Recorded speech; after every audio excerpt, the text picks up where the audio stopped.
The first panelist of the day is Ms. Vinita Bhatia. She's a senior business leader with over 2 decades of diverse experience in the media industry across multiple platforms of TV, print, radio, digital, and sports. She's the president of National Media and Communication Council at Wiki. Passionate about social change, she has been volunteering parallelly for over 20 years with various NGOs. Amongst the several awards she has received, her name is imprinted in Asia Book of Records as one of the 100 successful women for sharing her vision of transformed India and the world.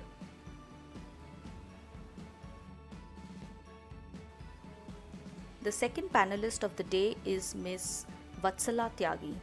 She is the Director PR Communications of Skrilo, a seasoned marketing professional with experience across various media platforms, and is the President of UP State Marketing Council of Wiki. During the course of her career, she has worked for various TV, film, and ad projects, which included the prestigious Sanjay Leela Bhansali's film Devdas, Bharatwala Productions' Hari Om, Shonali Bose's Amu, and Seagull Productions' film Frozen, to name a few. She teaches film appreciation and documentary films at various institutes.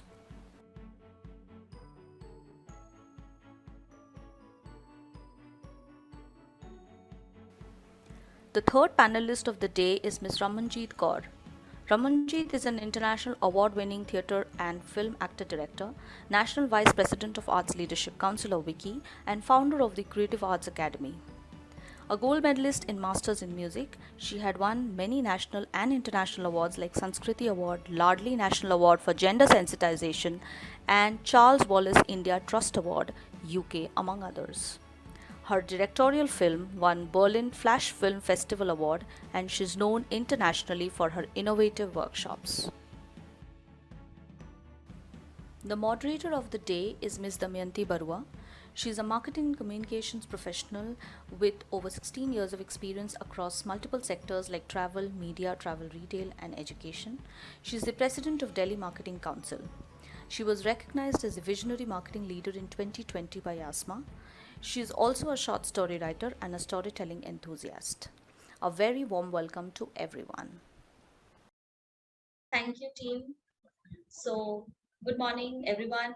Good morning, viewers. Change often begins with conversations. So, we are here today to add more perspectives to those conversations and discuss the role that women must play to build sustainable leadership. Various case studies prove that a balanced workforce with strong female representation comes with inherent benefits for any business to reach its full potential. So I'll start from that context. And my first question is to Ramanjit that what, so do you agree with the case studies? Do you agree with this phenomena?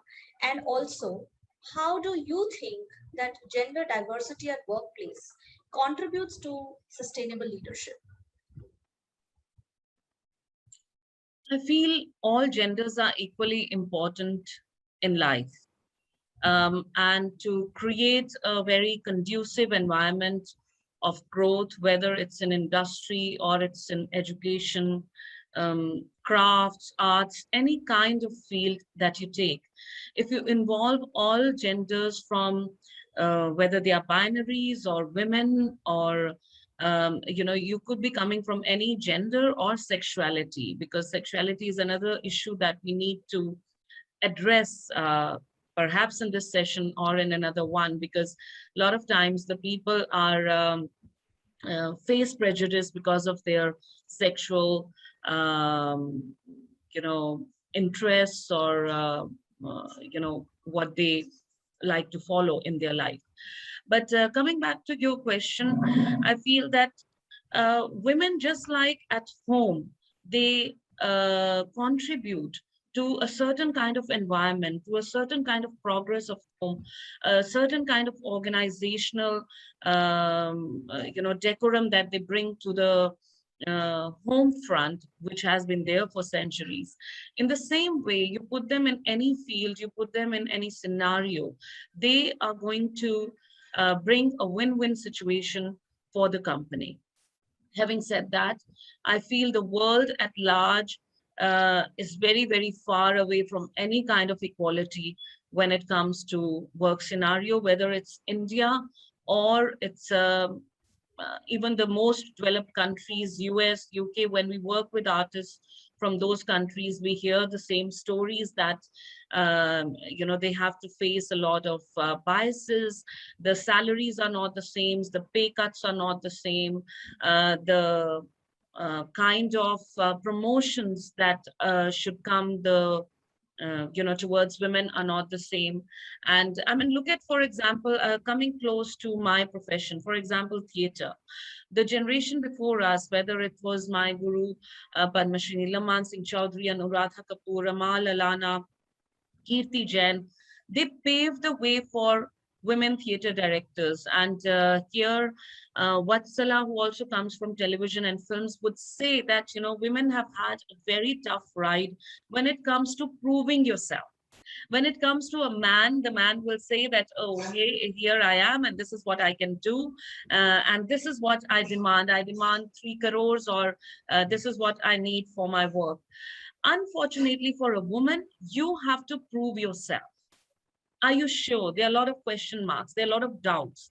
And why does that happen? Because till date, in any part of the world, it's still the majority men who are heading most of the institutes. Wherever the funding is, wherever the corporate world is going ahead, it's still the men. Yes, women have just come up, but it's a minuscule category or very small percentage. And that is where we need to look at how do we change that percentage and bring it to 50-50 ratio. And I don't even want, I'm not even looking at 60-40, and that 50-50 must have a space. So if that 50-50 needs to move to 30-30 and another 30-40% including other binaries and other kind of genders who come from LGBTQIA plus community or other queer communities, it should be considered. It should be looked at just as a person when you're dealing with anyone. And I would say that the growth of any company, any organization would be multifold. So that's my perspective.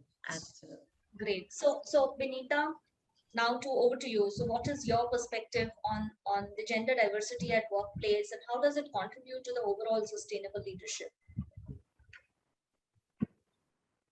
You're on mute, I guess.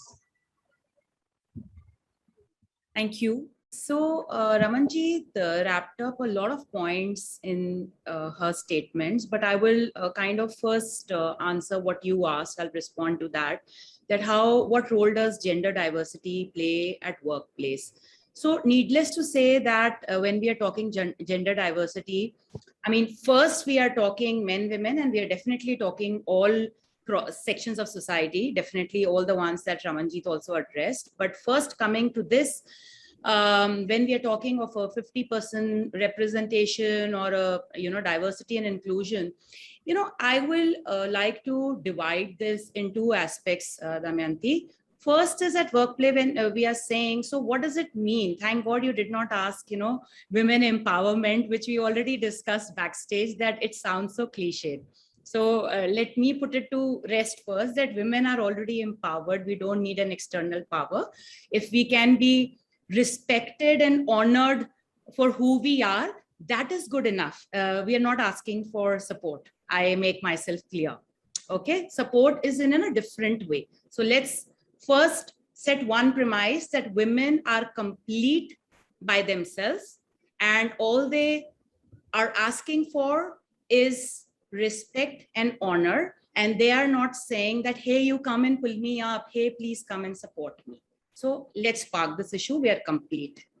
Second is on gender diversity. Yes, the ideal would be a 50-50 representation right now when we are talking men and women, and when LGBTQ, etc., then all need to come in together. Now at workplace, even today, after like so many years, and we've had our predecessors lead the way for us. So where are we? As per United Nations statistics, it's going to take at least 99 to 100 years for gender parity to come in, even as of today, when already there are certain women who are in leadership. And that number worldwide, not just India, is 6 to 7% only. So the pace at which it is growing, you can understand that it is so slow, so minimal. So what we need to do, already the women who are in leadership need to accelerate that, so that it does not take 100 years, that by 2030 and by 2050 itself, which means what we do now from and in the next 10 years to 2030, and then the next, so that at least in the first half of the 21st century, we have made so much of improvement that after 30 years or 50 years, we are not discussing the same thing, right? So the third point being, so what does gender parity, and I'll stick to at workplace for now, while it has many roots from where it emanates, but what does it mean at workplace?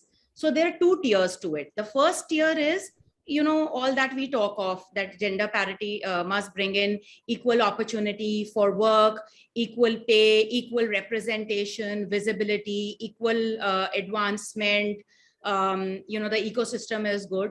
So this is at the first level. So I would say many in the urban, I wouldn't say just India, urban world have been able to attain in that 6 to 7% bracket. But the second comes in that the second tier is, and of course, so in the first tier, the women in the tier 2, tier 3 smaller towns still are struggling to be in that 6-7%.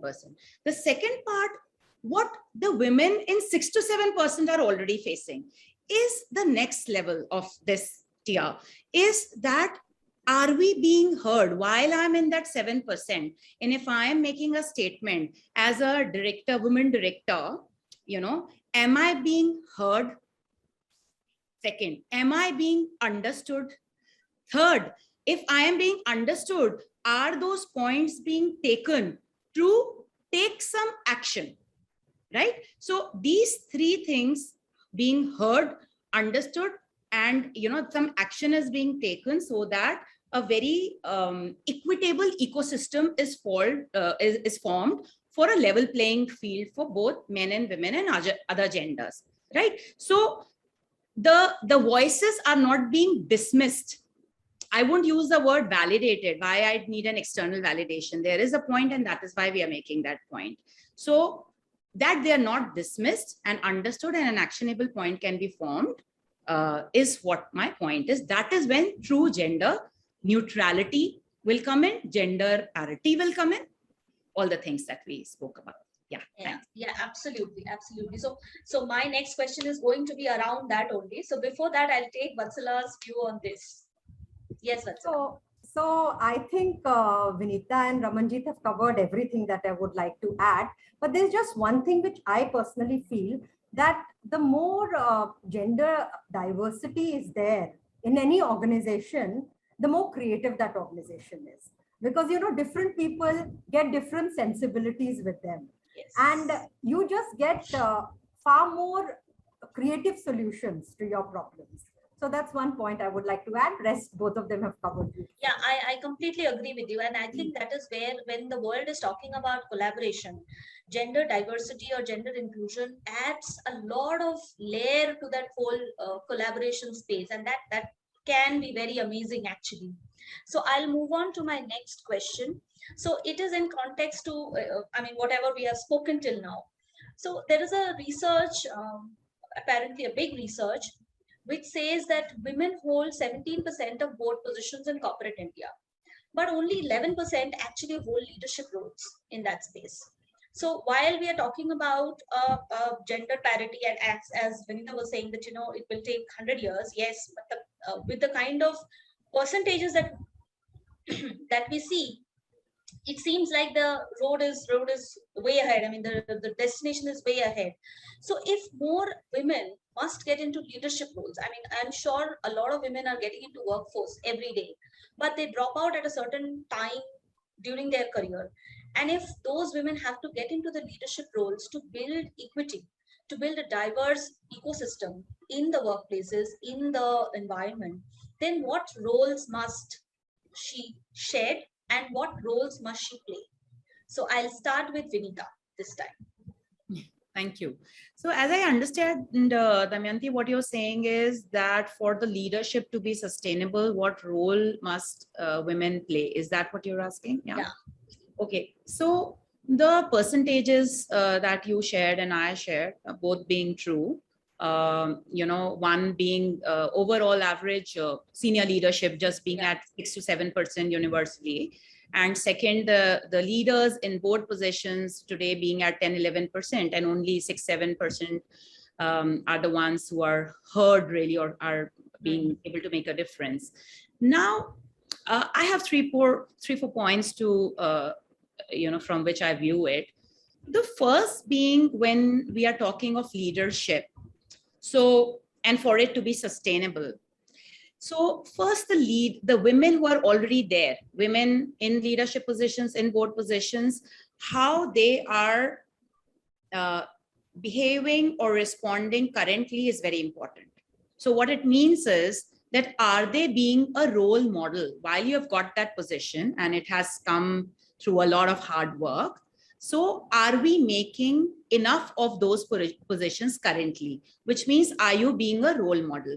And when I say being a role model, I just don't mean being perfect, So perfection really, as we know, is a myth. But the being a role model means that in that chair, what are you doing? Because everybody in your ecosystem, be it your peer group, be it your juniors, and be it your predecessors, is looking towards you, right? So what you're doing. So second point that emanates is how are you responding to challenges in those positions, be at work and be in your personal life? Because one point that always comes, still women have to face it in spite of having proven so much of merit across fields, is that they are somehow more, they're leaning more towards their personal life. And when it comes to work, and you did bring it up in your question, that at what point, so we'll come to those phases later, but still the larger understanding is that they tend to leave everything when a breaking point comes in. Those breaking points could be marriage, that breaking points could be having a children, later on, what is the point when they exit leadership? So we will discuss that in detail. So second is that how are they responding to their current challenges, be at work or be in their environment as personal. The third point is that not only how they're going through these challenges, how they are voicing them. So I am in touch with a lot of my predecessors who I have looked up to, but even today, when I speak with them, at certain point, I've heard that, ye mat bolo, ye to aise hi hota hai. And I'm thinking that they have led the way 10-15 years prior to me. But today I feel that why should I not be able to voice it as well? What's wrong with voicing it if we are feeling the pinch? So voicing our challenges is very important. Whether you are completely heard or not, but voicing is the first step. And fourth important thing I would say is, when you have already raised the bar, or the predecessors have set a certain bar, let's say, every generation that comes in next, and today the generations are changing very fast. They're not changing in 10 years, in a decade, not even 5 years. Every 3 years, a generation is changing. So the change management has to be faster. So what bar are you setting for your following generations? And your predecessors are also looking at it. And what are you taking from your younger generation as well? I feel they are very smart. And the women in leadership should not just sit here thinking that we are leaders, because there's an equal amount of input coming from the juniors as well, while they're not experienced, but they're great takeaways. I will, stop here, and I would like to take inputs from others. So Vatsala, could you throw some light on this? I personally feel that the biggest break that comes in a woman who's very serious about her career and all is always as a role as a caregiver. That has been my experience, whether it's like you take a break because of becoming a parent, a mother, or whether you're the primary caregiver for your ailing elders. So we seriously, even at the policy level or at a organizational level need to look at solutions for this. I think there was, Vinita might know it better, I think there was some law also to have a creche or something, you know, within there all was. the, you know, There is, because even today. because we are losing on a substantial workforce. Yes. And you know, another thing which I feel, this pandemic, you know, Vinita and Ramanjit, organizations were forced to look for solutions, right? Because people couldn't come to office and work; they had to work from home. So when there is really a desire to do any kind of a change, bring about any kind of a change, we can look for solutions. So easily, if there are solutions provided to women when these major break in work time So comes, the challenges can be taken yes, care they can of, easily then be it's taken easier care of. to go back to Yes. work. I completely Yes. agree. Yes, So what that's do you I think, Ramanjit? I personally feel that we, the 11 percentage that Vinita talked about, can really help the cause in bringing other women up as Oh, sorry, you're not audible. You've gone on mute. On mute. as Malala Yousafzai says, that I raise up my voice not so that I can shout, but so that those without a voice can be heard. We Yeah. cannot all succeed when half of us are held back. So that is a very important thing that we as women must remember. And as Vinita rightly pointed out, that women empowerment is something that is being talked about and is becoming a cliche. My question is that who decides that it is becoming a cliche? So when the Me Too movement started, which had a lot to do with the workplace, and that is another thing, the uneasiness and everything that the women face, and then they say, forget it, I will not work for this promotion. I don't have to be there at late night because, I face a certain kind of uneasiness.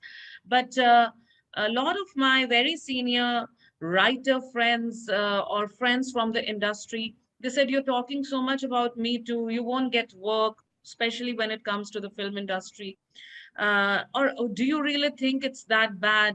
Look at what so A, B, or C did to me. These are false allegations. I said, why are you all crying so much? Just stay quiet. Because we have only talked about Me Too about 2, 3, or 4 years. There's been torture on women throughout the world for centuries. So let us at least speak for 1 century what has been going on, or what are the pains or turbulations or problems that we face. And then we come at power with you, and then you can say you're talking too much. We will talk too much, and there will be some wrongdoings towards men also. So be it. They've been crazy, or really heart-wrenching wrongdoings towards women every day. Now, coming back to women pulling up women, I feel that apart from men becoming conscious, it's the women who can play a very important part. And that's what the topic of today is, that how do we look into sustainable leadership from women.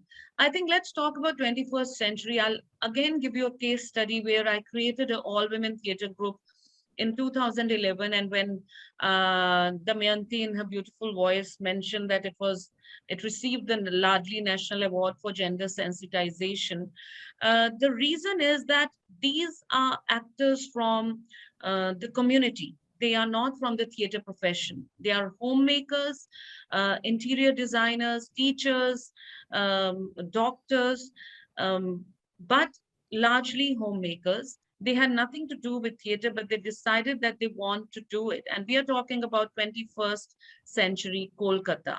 And who are these women? Are these from underprivileged class? And that's why they don't have a voice. I feel our helpers, domestic helpers, have bigger voice than us, because they speak, they fight. Even if they have to thrash their husband back, they do it. But when it comes to our community, we are not only underprivileged, we are unprivileged lot, because we have to wear our lipstick in the evening and say everything is fine.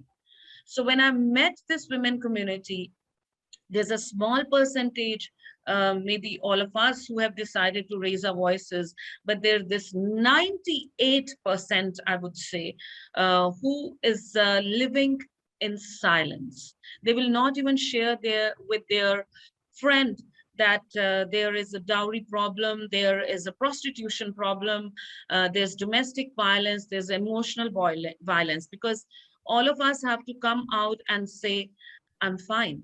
I have a perfect family. My husband is great. My in-laws are wonderful. My children are perfect.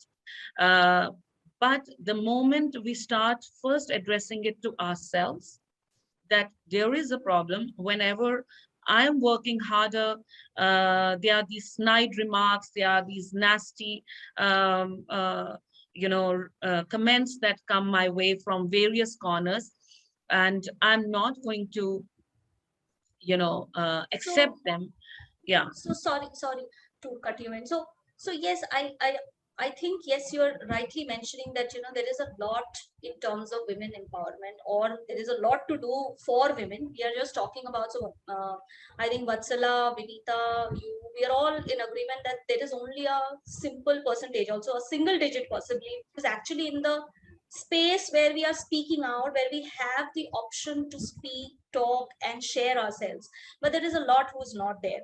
So I would just I would want to ask something, that, is there anything specific that you are doing or your organization is doing? For example, you spoke about the all women troop. That's an excellent initiative. So is there anything else that you're doing to fuel the future generation of women leaders?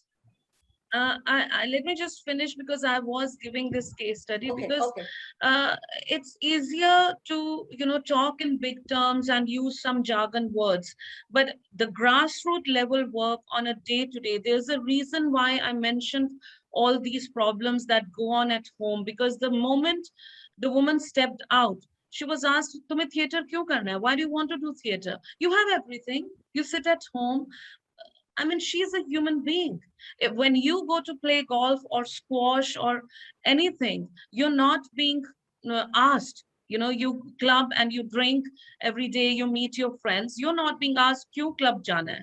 Then if I'm doing something creative, tomorrow it may become my profession, why am I asked? And the reason why I'm saying that first and foremost, each and every woman needs to understand their right to freedom, their right to just be a person and not be answerable to anyone. And apart from that, then just like we are talking about this theater group, where at least 25, 30 more women join us every day. So there are about 200, 300 women who have done that. So how is it helping the community?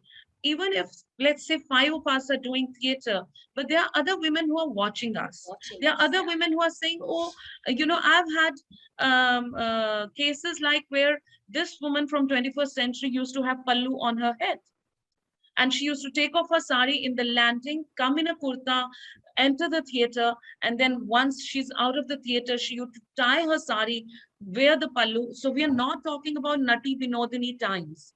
We are talking about 21st century, where the women have to tell lies, have to sneak out of the house, have to do every kind of thing if they just want to be themselves. So first, I think just being and acknowledging that I have all kinds of freedom is one of the most important. And how one is helping is by making them understand that this is your right. Because most of the time we are not even told our rights. When the moment we are growing up, we are told, "Adjust karo, you must compromise, you must look after everyone, you must keep everyone happy." We never hear that first look out for yourself, find your own freedom. Yeah. Okay. Okay. I'd like to Absolutely. take that, So I think, Damayanti. Yeah. Go yeah. ahead. Go ahead. No, so I think so that's a great initiative that's already put into place. So I was actually coming to you only with Yeah. that, in terms of an organization or a business leader. So what is it that you are doing to fuel this next generation leaders? First I want to, take a few things from what Ramanjit addressed, and she's absolutely right. And I want to make it amply clear for not only everyone in the forum, but whoever listens. I hope that many people are able to hear this. I'll first talk on what Ramanjit addressed, for just for 30 seconds, that she's absolutely right when we say that, especially, the middle class, let me just put it like that, though we are still privileged than the underprivileged. But however, the middle class is वो कहते हैं हमेशा ज़्यादा पिस जाती है, because you are always brought up with certain values saying that adjust karo, aise karo, you always got to move out with your smile no matter what. So everything that Raman addressed, and I completely agree. Many times in the past, I have mentioned this women empowerment, as cliche as it may sound, but what it really means is when you are being able to be a woman of your choice, whatever you want to be. And it's not about workplace, or you want to work, you don't want to work, you want to marry, you don't want to marry, you want to have kids, how you want to spend your money, how you want to take your holidays. You should be in a position to take your decisions by yourself. To me, that is a woman who has a choice, and that is just the person that you are. So I won't even say woman, exactly as Ramanjit was saying, just a person. I want to do what I want to do, and I want to be what I want to be right now. So this, as the premise being set, it is not about using big jargons in the corporate world or in the social world. No. I would, because everything that we read is just in the bio, it never comes to the forefront what our life has been. And Raman, I would like to actually share with you, thankfully, I've had a life which has helped me, which I've been raised in difficult circumstances. I'd lost my father very early on when I was 10, and my mom was very strong. And yes, we did not have any financial support from anybody, and we had no money, honestly. But my mom was very strong. And at that point, even when we had to go to our grandparents' place, so my grandparents would say that do not come wearing, and this is a different society, do not come wearing colored clothes, or don't wear a bindi. And my mom would love that. So the point that I'm trying to make is that when you break the norms, that is when you become a role model. I have seen my mother breaking norms. Then I have got married. And yes, today I am single, but I have seen how I have responded in those difficult circumstances at workplace. So yes, when I was getting married, and media industry, we would like to say that it is more open. At certain place, we would like to say it's more open. And what happens sometimes, behind the scenes also we are kind of aware of, and I'm very much a part of the media industry. So yes, when I was getting married, I was being asked that, are you going to continue to work? And I was taken aback that why am I being asked this question? I'm one of the top performers. And I said, yes, of course, where is this even question coming from? Two, now I was in a fairly senior leadership position. I was a vice president in a company when I had my baby. Now, this is a big point in my life. This is about, my daughter is going to turn 13 now. And at that time, I wanted to leave because I had to be in another city with my husband. But because I had a woman CEO and she understood my capability, she said, Vinita, I'm not going to let you go. Okay? Because women like you, if you sit at home, you will get frustrated. So I was a zonal head, a vice president of a North zone, but I was actually sitting in South and working from there. And I can tell you the results were phenomenal. And I used to carry my newborn child. When I say carry, yeah, literally carry, because a newborn child, 2.5-month-old baby, to my office every day. And 1.5 months, she grew, 1.5 years, she grew up in a radio station. And within that, I was shunting between Bangalore and Delhi every week, not even like once in 3 months. Every week I would, travel. And I can tell you my business results were superlative in the entire, in the entire country. We superseded West. Delhi, West is supposed to be a better business unit than North. So we superseded them as far as media is concerned. And hence the results were proof of that. in spite of being a mother, the mother of a newborn, you can, so all these paraphernalia. So it is not talking of big words. So the things, Damayanti, that I spoke about earlier being role models. So today, now the question is, what are we doing at our workplace or society, etc.? Some of the examples, real examples Ramanjit said. So the women now who I've already seen this journey of 10 to 13 years. Now women who are going through it right now, I am able to give them a real example, right? Women still get stressed. And there was also no crash at my workplace. But my CEO was kind enough to say that take one room for her. So my baby used to be just there, and it's not like I used to keep coming and looking at her every few minutes. She just grew up in an office environment. I hardly looked at her, but she has grown up to be very strong, independent, and mature. So that's a real case study. So what are we doing in our environment to come to, Damayanti, your point? So, and what are those breaking points that women exit the workforce and move away from leadership? If you exit, then it is going to be very difficult. So these breaking points are when you are going to get married, when you're going to have your kids, maybe also when you're raising them, maybe during a crucial time in their bringing up. It could be teens, it could be, you're getting into from school to college. And more importantly about me, Ramanjit raised the point of what about me?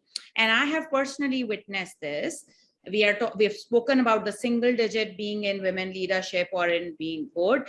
Yes. So what happens is when we want more women in leadership, and while enough has been spoken about at the constitutional level, so about a few years ago, the rights of women for the maternity leave was constitutionalized. From 3 months, it became 6 months by the government. So when I was at that juncture, it was still 3 months. And at 2.5 months, I went back to workforce, of course, thanks to my lady boss who supported me like this, and my position was maintained, and I did well.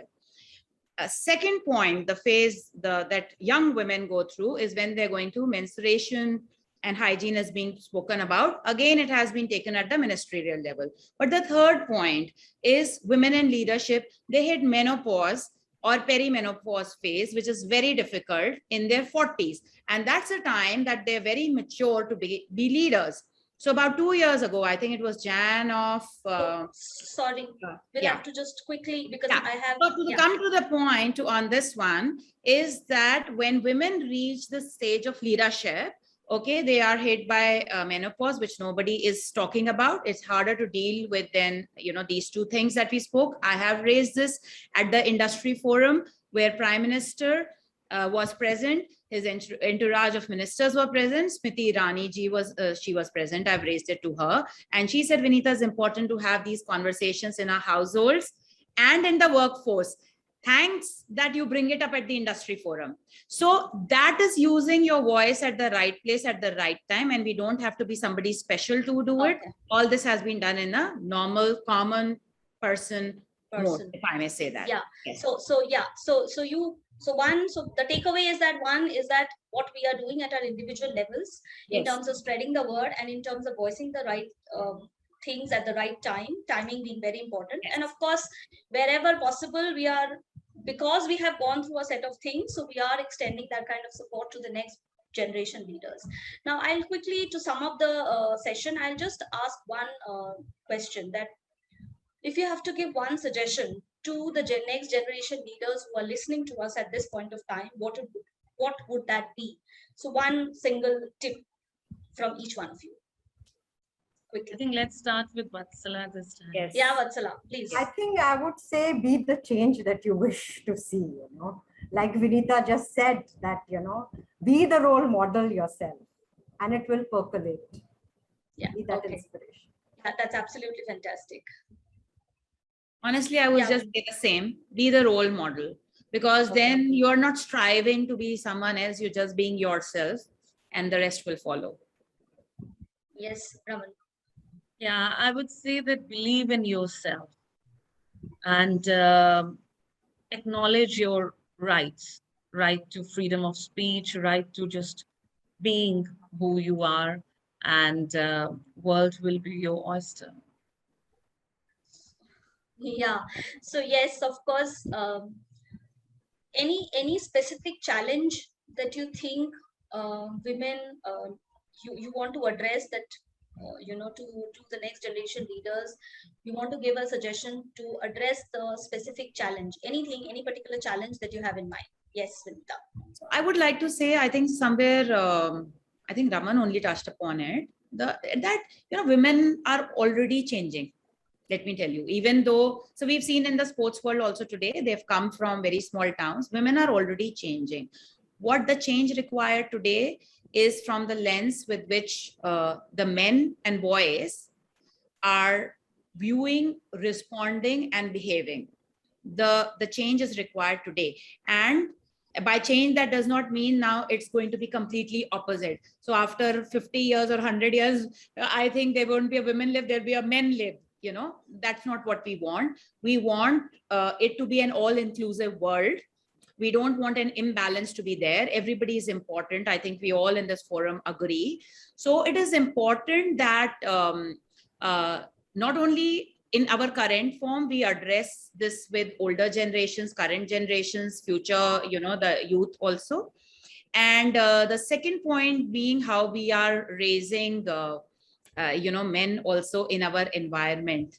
What kind of, whether you are a mother or not, even in the environment generally, how you are responding. So yeah, I completely agree with that. We shouldn't be always telling our girls that you should be doing this, you should not be doing this. Some part of it also, it should be equal distribution of information to both. And all these information are equally important for both a girl and a boy.